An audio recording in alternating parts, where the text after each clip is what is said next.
Doctor প্ৰশান্ত বৰদলৈক মই ধন্যবাদ জ্ঞাপন কৰিছোঁ। মই আশা কৰিছোঁ আমাৰ যিখিনি নিমন্ত্ৰিত অতিথি বিষয়ববীয়া বিভিন্ন সংগঠনৰ আমাৰ তেখেতসকলৰ ফালৰ পৰা বক্তব্য ৰখা শেষ হৈছে বুলি মই ভাবিছোঁ, যিহেতু বহুত দীঘলীয়া হৈ গৈছে সভাখন। ইয়াৰ পাছত আমাৰ কাৰ্যসূচী মতে আছে প্ৰস্তাৱ গ্ৰহণ। মই সম্পাদক ডাঙৰীয়া প্ৰণৱজ্যোতি শইকীয়া ক'ত গ'ল বাৰু? প্ৰস্তাৱ যিখিনি প্ৰস্তাৱ আজি গ্ৰহণ কৰিব লাগে সেই প্ৰস্তাৱখিনি উত্থাপন কৰিবলৈ অনুৰোধ জনালোঁ।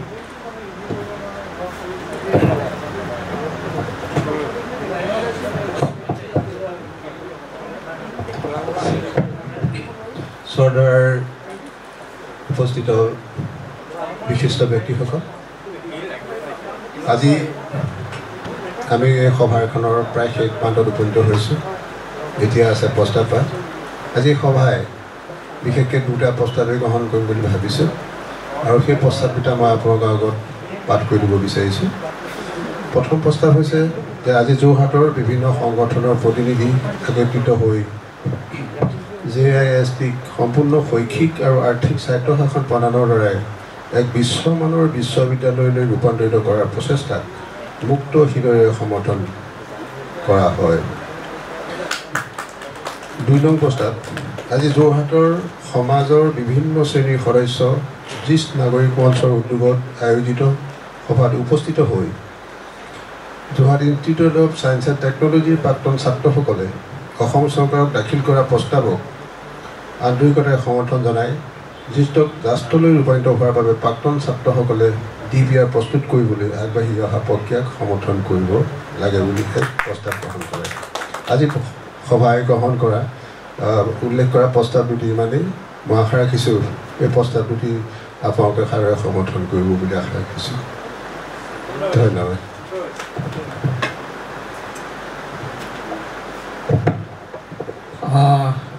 শ্ৰী শইকীয়া ডাঙৰীয়াই দাঙি ধৰা প্ৰস্তাৱসমূহ সন্মতিক্ৰমে গৃহীত হৈছে বুলি আমি অনুভৱ কৰিছোঁ আৰু আপোনালোকক হাত চাপৰি বজাই ধন্যবাদ। ইয়াৰ পাছত আৰু এটা কাৰ্যসূচী আছে সমিতিৰ পূৰ্ণতা। ডক্টৰ গোস্বামী, সমিতিৰ পূৰ্ণতা প্ৰাপ্ত আপুনি পূৰ্ণ সমিতিখন ঘোষণা কৰিব নেকি?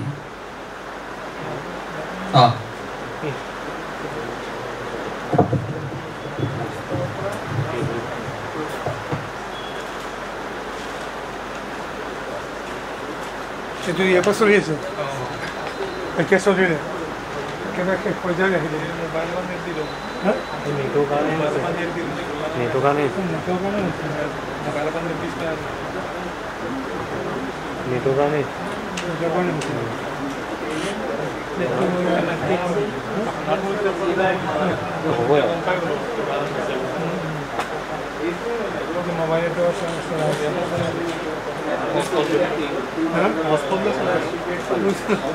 আগৰখিনি পৰ্যায় নাপালে আৰু কি হ'ল অনলাইনৰ গুচি গ'ল। তেনেকৈ নিদিলে দেখা নাই। মিটিংখন দেখিলে মানে মানুহখিনি থাকি যায় কাৰণ আমি কৰি দিলেতো আছে। আমি এখন ইয়াত সভা পাতিছোঁ, সেই সভাখন দেখিব লাগিছে। সেইখন যিকেইটা দেখিছে সেই অনলাইনত দেখিব লাগিছে। অনলাইনটো সেইটো হয় গুচি গ'ল। ইয়াৰ লক্ষীমতৰ কাৰণে একো প্ৰব্লেম নকৰোঁ, বেয়া লাগিছে। সেইটো হ'ল কিনো কৰিব এতিয়া নেটৰ ইছ্যুটো ক'বলৈ নেটৰ কাৰণে দিনটো কাটিছে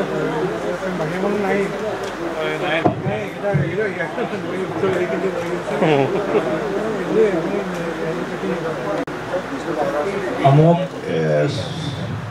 আমাৰ আজিৰ সভাৰ অন্যতম আহ্বায়ক প্ৰণৱজ্যোতি শইকীয়াই এখন এই যিটো নাগৰিক মঞ্চটো অকণমান কিছু বহলকৈ গঠন হোৱাৰ কাৰণে কি তেওঁলোকে এটা এক্সাৰচাইজ কৰিছিলে। সেই এক্সাৰচাইজ কৰাৰ পিছত তেখেতসকলে লিখিলে নামখিনি। লিখাৰ পিছত মোক ক'লে যে আপুনিয়ে এইখিনি সভাত ৰাইজৰ আগত দাঙি ধৰক। আমি যোৱা 13/7/2024 চনত আমাৰ জিষ্ট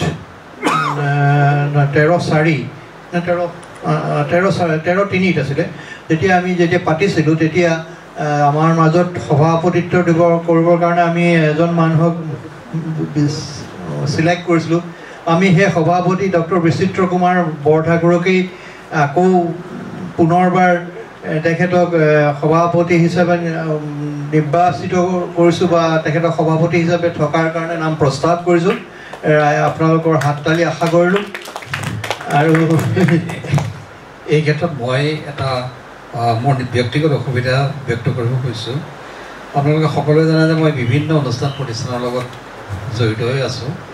মই কাৰণে কিমান জাষ্টিফাই হ'ব জাষ্টিফাই কথা মই নাজানো মোৰ সলনি অন্য এজন ব্যক্তিক ইয়াত বহুতো ব্যক্তি আছে অভিজ্ঞ ব্যক্তি আছে তেনেকৈ এজন ব্যক্তিক সভাপতি নিৰ্বাচিত কৰিলে মই ভাল পাম মই আপোনালোকৰ সদায় আছোঁ সদায় থাকিম কিন্তু সভাপতিৰ দায়িত্বটোৰ পৰা মোক অব্যাহতি দিলে মই ভাল পাম ৰাজহুৱা সভা ৰাইজৰ বিপুল জনমত আপোনাক নহয় সভাপতিদেৱৰ দাঁতিতে থাকি পেলাই মই এটা কথা সদায় অনুভৱ কৰিছিলোঁ যে তেখেতে এই প্ৰক্ৰিয়াটোৰ লগত অলৰেডি ইতিমধ্যে আন্তৰিকভাৱে ইনভলভ হৈ গৈছে গতিকে আৰু এই মুহূৰ্তত যেতিয়া আমি জিষ্টক জাষ্টলৈ কনভাৰ্ট কৰা DPR বনোৱা এনেধৰণৰ কথাত মানে তেখেতে যদি আমাক আৰু গছত তুলি গুৰি কাটি দিয়ে আমাৰ কি হ'ব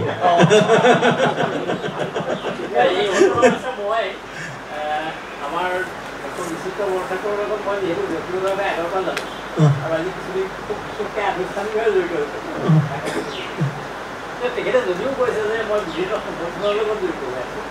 কিন্তু মই যি দেখিছোঁ তেখেতৰ কাৰণে এই কথাবোৰ কাম টান নহ'ব হয় আৰু ৰাজীৱ গোস্বামীয়ে কোৱাৰ দৰে এতিয়া আমি এনেকুৱা এটা অৱস্থাত আছোঁ যে আমাৰ যিসকল এনেকৈ ব্যক্তিয়ে আমাৰ যেনেকৈ বৰা ছাৰে যিটো কথা ক'লে আমাৰ দুৰ্গা ছাৰ আছে তেখেতসকলৰ বহুত পৰামৰ্শ আছিল আমি DPRটো প্ৰস্তুত কৰিলোঁ DPRটোৰ ওপৰতো আলোচনাৰ দৰকাৰ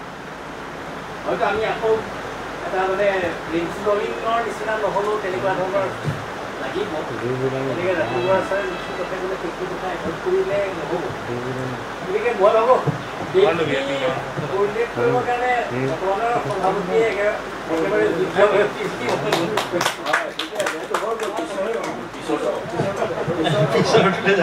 পিছৰটোলৈ আমাৰ আগৰ পৰাই আছে আমাৰ উপসভাপতি ডক্টৰ ৰাজেন্দ্ৰ প্ৰসাদ দাস তেখেতকতো আমি আৰু এৰিব নোৱাৰোৱে এতিয়া আজি আহিছিলে তেওঁ কিবা কাৰণে গৈছেগৈ এতিয়া তেখেতৰ থাকিলেই আৰু আমি দ্বিতীয় এজন উপসভাপতি বিশেষকৈ আমাৰ এলুমনি এছ'চিয়েশ্যন যিহেতু নতুনকৈ গঠন হৈছে তাৰ মাজৰ পৰা এজন জ্যেষ্ঠ ব্যক্তি আমাৰ জ্যেষ্ঠ এলুমনি এজনৰ নাম আমি ইতিমধ্যে প্ৰস্তাৱ কৰিছিলোঁ আমাৰ মাজতে আৰু তেখেত আজি বিশেষ কাৰণত কলিকতালৈ যাব হোৱাৰ কাৰণে তেওঁ থাকিব নোৱাৰিলে কিন্তু আমাক থাকিম বুলি কৈছে মই ভৱানী মই শান্তনু ভাস্কৰ সকলৰ আগত কৈছে তেখেতক ডক্টৰ ভৱানীকান্ত শৰ্মা আমাৰ এলুমনি আৰু যোৰহাট ইঞ্জিনিয়াৰিং কলেজৰ ৰিটায়াৰ্ড কেমিষ্ট্ৰি প্ৰফেচাৰ মই তেখেতৰ নামটো আমি সভাত প্ৰস্তাৱ কৰিছোঁ আৰু সম্পাদক হিচাপে আমাৰ ইমানখিনি কাম স্মুথলি হৈ আছে সেইটোতো আৰু প্ৰণৱজ্যোতি শইকীয়াই থাকিবই লাগিব তাৰপিছত যুটীয়া সম্পাদক দুজনক লোৱা হৈছে যিহেতু এইটো বৃহত্তৰ নাগৰিক সমাজৰ প্ৰতিনিধিত্ব কৰা উচিত আমি এজন ৰাখিছোঁ শ্ৰী লক্ষ্মণ চাওৰা আছেনে তেখেত নাই ন তেখেত চাহ জনজাতীয় ছাত্ৰ সন্থাৰ এটা আহিছিলে আজি মিটিঙত এতিয়া গৈছে আৰু বুলমণি দত্ত তেখেত কোনটো সংগঠনৰ বুলমণি দত্ত এয়া তেওঁ নিশ্চয় আমাৰ প্ৰণৱজ্যোতি শইকীয়াই কৈছেই তেওঁ কথা পাতিছে তেখেতসকলৰ নাম ৰাখিলোঁ আৰু প্ৰচাৰ সম্পাদক হিচাপে শ্ৰী ৰঞ্জন বৰা তেখেত যুৱ ছাত্ৰ পৰিষদৰ আৰু কোষাধ্যক্ষ হিচাপে আমি সেই এলুমনিৰে আমি এজন আমাৰ বেংকৰ মেনেজাৰ আমাৰ পুৰণা হিচাপত ভাল শ্ৰীযুত প্ৰবাল ফুকনৰ নামটো ৰাখিছোঁ তেওঁ সদায় নোৱাৰো কয় কিন্তু তেখেত থাকিব লাগিব থিয় দিয়ক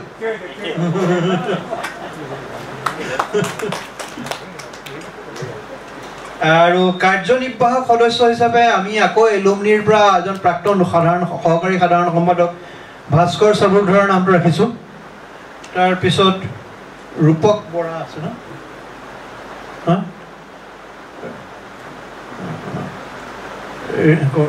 ৰূপক বৰা, বিশ্বজিৎ গায়ক, মুনু বৰঠাকুৰ, আদিত্য পানীফুকন, অতুল চন্দ্ৰ হাজৰিকা আৰু অংকুৰ দেউৰীৰ নাম এই 7জন সদস্যৰ এখন কাৰ্যনিৰ্বাহক পাতিছোঁ। কাৰণ কাৰ্যনিৰ্বাহকটো বেছি হৈ গ'লে সদস্য যিটো হয় মানে কোৰাম নহয়, মিটিং নচলে। তাৰপিছত উপদেষ্টা ৰাখিম।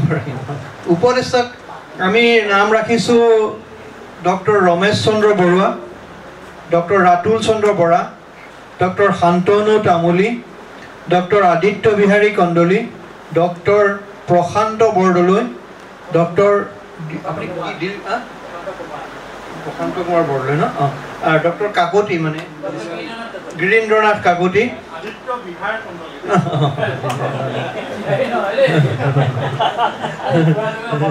ডাক্তৰ দণ্ডেশ্বৰ দত্ত, তাৰপৰা ত্ৰিদীপ বৰুৱা, শ্ৰীযুত জীৱন চন্দ্ৰ হাজৰিকা,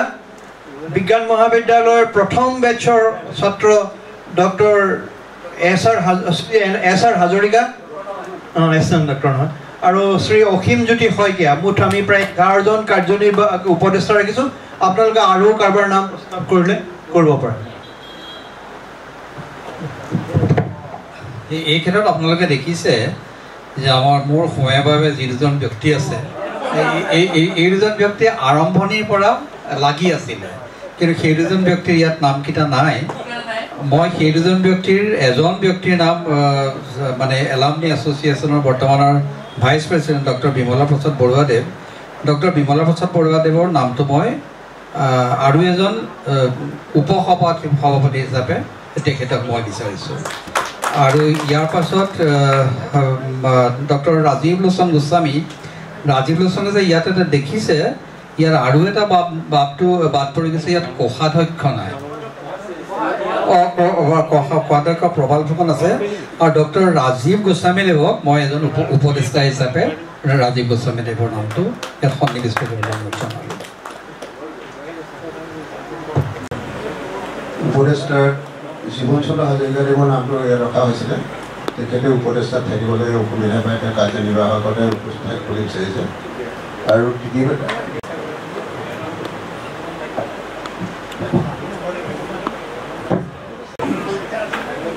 শান্তনু ভৰালী, শান্তনু ভৰালীৰ নামটো কি হিচাপে ৰাখিব? শান্তনু ভৰালী উপদেষ্টা হিচাপে আছে। আৰু ডক্টৰ ৰাজীৱ গোস্বামী উপদেষ্টা, ডক্টৰ বিমলা প্ৰসাদ বৰুৱা এজন উপসভাপতি হিচাপে। এই যি নাগৰিক মঞ্চৰ উত্তৰোত্তৰ উন্নতি কামনা কৰিলোঁ, আৰু ভৱিষ্যতে আমি যাতে একেলগে কাম কৰি যাওঁ তাৰ বাবে আপোনালোকৰ সহায় সহযোগিতা আমি সদায় আশা কৰিলোঁ। আৰু আজি আপোনালোকৰ উপস্থিতিয়ে আপোনালোকৰ এই সভাৰ সুস্থত বহালে মই আপোনালোকৰ উপস্থিতিৰ বাবে আপোনালোক সকলোকে ধন্যবাদ জনাইছোঁ। মই আৰু দীঘলীয়া নকৰোঁ, মই মোৰ সভাপতিৰ বক্তব্য ইয়াতে সমাপন কৰি মই আজিৰ সেই সভাৰ শেষ অনুষ্ঠান হিচাপে ডক্টৰ বিমলা প্ৰসাদ বৰুৱাদেৱক শলাগৰ শৰাই, তাৰ লগতে তেখেতে দুআষাৰ ক'ব, কৈ সভাৰ কাম শেষ কৰিব জনালোঁ। সভাপতি মহোদয়, মঞ্চত উপবিষ্ট ডক্টৰ গোস্বামী আৰু প্ৰণৱজ্যোতি হাজৰিকাদেৱ, মোৰ সন্মুখত থকা সুধীবৃন্দ, এতিয়া ইমানখিনি বুৰঞ্জী বিজ্ঞান মহাবিদ্যালয়ৰ পৰা যিটো ট্ৰেন্সফৰ্মেশ্যন হয়, যি স্থললৈ বিজ্ঞান আৰু প্ৰযুক্তিবিদ্যা প্ৰতিষ্ঠান হ'লগৈ, তাৰ বিষয়ে আপোনালোকক অৱগত কৰিলে। সুদীৰ্ঘ 54 বছৰৰ কাৰ্যপন্থা আপোনালোকৰ আগত অৱগত কৰিলোঁ। দুৰ্ভাগ্য এইখিনিতে যে মই 54 বছৰ বুলি কৈছোঁ, এতিয়াও আমি ফুল ফ্লেজেড সম্পূৰ্ণ পৰ্যায়ৰ এখন ইউনিভাৰ্চিটি বা এখন তেনেকুৱা ধৰণৰ উচ্চ পৰ্যায়ৰ যি ধৰণে আশা কৰিছিল সেইমতে আমি যোৰহাটবাসী ৰাইজে দেখিবলৈ নাপালোঁ। ইয়াৰ পিছতে বহুতখিনি কথা আছে, হয়তো যোৰহাটক কোনোবাই ভাল পায়, কোনোবাই ভাল নাপায়। গতিকে আগৰ যিটো আমাৰ টেগ আছিল যে Jorhat is a cultural and educational capital বুলি, এতিয়া সেই টেগটো লাহে লাহে ম্লান হ'বলৈ গৈ আছে। যদিও ডক্টৰ বৰাদেৱে কোৱাৰ দৰে আমাৰ 5খন ইউনিভাৰ্চিটি হৈছে, তথাপিতো বহুদিনলৈকে উমেন ইউনিভাৰ্চিটিত ভিচিৰ কাৰণে কাজিয়া কৰিবলগীয়া হৈছিল বা আন্দোলন কৰিবলগীয়া হৈছিল NID বা নেশ্যনেল ইনষ্টিটিউট অফ ডিজাইনৰ কথা জানেই আমাৰ লোকেল কিমান ল'ৰা ছোৱালীয়ে সেই তাত পাঠ্যক্ৰম ল'বলৈ সক্ষম হৈছে বা কিমানে হয়তো যোৰহাটৰ ৰাইজে জানে যে NID এনেকুৱা এখন অনুষ্ঠান আছে এতিয়া জিষ্টৰ ক্ষেত্ৰতো তেনেকুৱাই 54 বছৰে হৈ নুঠা কিছুমান কাম বহুত অসুবিধা মাজেৰে আগবাঢ়ি আজি 54 বছৰ পাৰ হ'ল অৱশ্যে বৰ্তমান ষ্টেজত আমাৰ ডাইনামিক যি প্ৰিন্সিপাল আছে তেখেতৰ সহযোগত কিছু ক্ষেত্ৰত আমি উন্নীতকৰণৰ বা কিছু অসুবিধা দূৰীকৰণত আমি সক্ষম হ'বলৈ হ'ব পাৰিছোঁ গতিকে তেখেতে কেম্পাছ ডেভেলপমেণ্টকে আৰম্ভ কৰি বিভিন্ন যিখিনি কাৰ্যপন্থা আছে সেইখিনি তেওঁলোকে হোল হাৰ্টেডলি তেওঁ নিজৰ মনস্থ কৰি পেলাই কাম কৰি আগবাঢ়ি গৈছে আৰু অনুষ্ঠানটোক আগবঢ়াই লৈ গৈছে এতিয়া এইখিনিতে কওঁ যে এই যিটো পৰিক্ৰমা আমাৰ আৰম্ভ হৈছিল যোৱা বছৰ কোনোবা এটা তাৰিখত আমাৰ এখন যোৰহাট বিজ্ঞান চৰা বুলি এটা অনুষ্ঠান আছে য'ত শনিবাৰে মাহেকত 2 দিন আমাৰ বিজ্ঞানৰ ওপৰত আলোচনা হয় তাতে কিছু লোক গোট খাই বিজ্ঞান সম্বন্ধীয় বা অন্যান্য দিশৰো কিছু আহে এই ইয়াতে আৰম্ভ হয় প্লেনেটৰিয়ামৰ আণ্ডাৰতে তাত কিন্তু আমাৰ কোনো প্ৰেচিডেণ্ট ছেক্ৰেটাৰী নাই সকলোৱে আমি পাৰ্টিচিপেট কৰোঁ তাতে মই প্ৰথম প্ৰেজেণ্টেশ্যন এটা দিছিলোঁ যোৰহাটৰ বিজ্ঞান মহাবিদ্যালয়ৰ পৰা জিষ্টলৈ যাওঁতে যিখিনি সুবিধা অসুবিধা যিখিনি কৰণীয় আছিল যিখিনি ৰাজীৱ গোস্বামীদেৱে যিখিনি আপোনালোকৰ আগত দেখুৱালে বিভিন্ন কমিটিৰ ৰিপৰ্ট আদি কৰি বা ইয়াত কেনেকৈ উন্নীতিকৰণ কৰা উচিত আছিল গোটেইখিনি আপোনালোকক দাঙি ধৰিলে সেইখিনিৰ ওপৰত মই এটা সমীক্ষা দাঙি ধৰিছিলোঁ আৰু বিভিন্ন যিহেতু চিটিজেন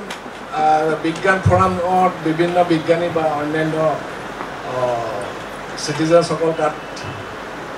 গোট খাই আলোচনা কৰে গতিকে তেওঁলোকৰ মাজলৈ মই প্ৰব্লেমটো লৈ গৈছিলোঁ তাৰপিছত লাহে লাহে আমাৰ অতি উদ্যোগী ডক্টৰ ৰাজীৱ গোস্বামী আহিলে তেওঁক ক'লোঁ তেওঁ এতিয়া গৈ এতিয়া আপোনালোকে দেখিছে সেইটো অৱস্থিতি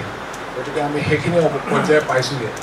আৰু লগে লগে আমি আৰু মবিলাইজ কৰিবলৈ বাধ্য হ'লোঁ আমাৰ পুৰণা এলুমিনি যিখিনি আছিল যথেষ্ট সুনাম দেশলৈ সুনাম কঢ়িওৱা এলুমিনি আমাৰ মাজত আছিল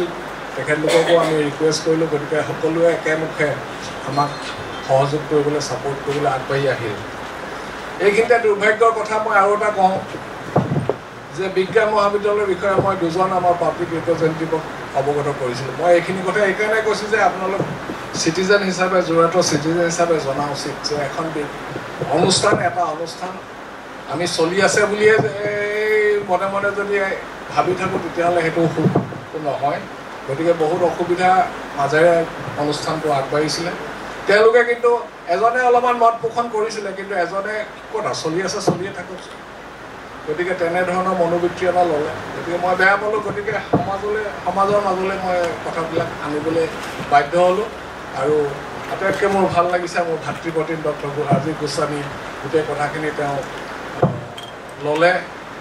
গাত পাতি আৰু এজন এলুমিনি হিচাপে তেওঁ আগবাঢ়ি আহিল আৰু আমি আহি আজি এইটো অৱস্থাত আমি পাইছোঁহি বা এইটো পৰ্যায়ত আমি পাইছোঁহি গতিকে এতিয়া যোৰহাটত আৰু ইউনিভাৰ্চিটি 5খন আছে আৰু এখন কেলৈ লাগে বুলি যদি কোনোবা এজনে সোধে তেতিয়া আমি কি ক'ম আমাৰ সিদিনাই higher education minister doctor Ranoj Pegu ডাঙৰীয়া আহি কৈ থৈ গ'ল যে অসমত 35খন ডিষ্ট্ৰিক্ট আছে 35খন ইউনিভাৰ্চিটি হ'ব লাগে গতিকে আমি সেইফালৰ পৰা এটা ছাপোৰ্ট পাইছোঁ যে আমাক এখন অত্যাধুনিক ইউনিভাৰ্চিটি লাগে য'ত বিজ্ঞান আৰু প্ৰযুক্তিবিদ্যা একেলগে ছাইড বাই ছাইড যাব পাৰে বিজ্ঞান ডেভেলপ নহ'লে ইঞ্জিনিয়াৰিঙো নহয় এই science develop only will help in the growth of the engineering streams গতিকে বিজ্ঞান আৰু টেকন'লজি বা টেকন'লজিকেল ছায়েন্সেছ দুয়োটা সমসাময়িকভাৱে আগবাঢ়ি যাব লাগিব তাৰপিছতে গতিকে মোৰ অনুভৱ হয় যে যোৰহাটৰ প্ৰতি শাসক গোষ্ঠীৰ এটা অনীহা আছে কাৰণ 71তে ইমান ধুনীয়া এটা প্ৰপ'জেল দিয়া আছিলে যিটো ইণ্ডিয়ান ষ্ট'ৰ চাইজ বেংগলোৰৰ আৰ্হিত গঠিত হ'বৰ বাবে কিন্তু লাহে লাহে অসম আন্দোলনতো ই মূৰ দাঙি উঠিছিল যে ইয়াত এখন বিজ্ঞান মহাবিদ্যালয়খনেই এখন ভাল ইনষ্টিটিউশ্যন হ'ব লাগে কিন্তু গৈ গৈ ফলত IIT-লৈ কনভাৰ্ট হৈ গ'ল এতিয়া সেইখিনি ৰাইজে আমাৰ ইয়াত কিবা এটা হোৱাটো নিবিচাৰে বুলিয়ে মই ক'ম কেলে আমি যিটো দেখিলোঁ 54 বছৰে it is like this only গতিকে মই আক্ষেপেৰে কৈছোঁ সেইখিনি কথা বা যি কি নহওক এই গোটেইখিনি কথা ইমানখিনি আলোচনা বিতংভাৱে আলোচনা কৰাৰ পিছত মই এইখিনি দুআষাৰ কথা ক'লোঁ আৰু বিশেষ নকওঁ সদৌ শেষত যিখিনি অনুষ্ঠান প্ৰতিষ্ঠান আৰু প্ৰতিনিধিসকলে আমাক সহযোগ কৰিলে আৰু আগলৈও সহযোগ কৰিব বুলি আমি আশা ৰাখিলোঁ এতিয়া এইখিনি গোটেই কাৰ্যপন্থাটো আমি যোৰহাটৰ নাগৰিক সমাজলৈ বা নাগৰিকৰ মাজলৈ গতিকে এতিয়া এই যিটো প্ৰব্লেম হৈছে অসুবিধা হৈছে এইটো আমাৰ গোটেই যোৰহাটবাসীৰ কাৰণে অসুবিধা হৈছে বা এই অসুবিধা দূৰীকৰণৰ কাৰণে আমি কেনেধৰণে চাপ দিব লাগে আপোনালোকে সময়ে সময়ে আমাক সহায় সহযোগ তথা পৰামৰ্শ দিব বুলি আমি আশা ৰাখিলোঁ সদৌ শেষত সকলো অনুষ্ঠান প্ৰতিষ্ঠান আৰু যিখিনি ৰিপ্ৰেজেণ্টেটিভ ইয়াত আছে প্ৰতিনিধিসকল আছে সকলোকে মই মোৰ ফালৰ পৰা ধন্যবাদ জনাইছোঁ চিটিজেন ফ'ৰামৰ ফালৰ পৰা ধন্যবাদ জনাইছোঁ আৰু মই সভাপতি মহোদয়ক বিশেষভাৱে ধন্যবাদ জনাইছোঁ যে মোক এই দুআষাৰ ক'বলৈ আপোনালোকৰ আগত পাৰ্মিশ্যন দিলে ধন্যবাদ পুনৰাই আপোনালোক আটাইকে ধন্যবাদ জ্ঞাপন কৰি আজিৰ সভা ইমানতে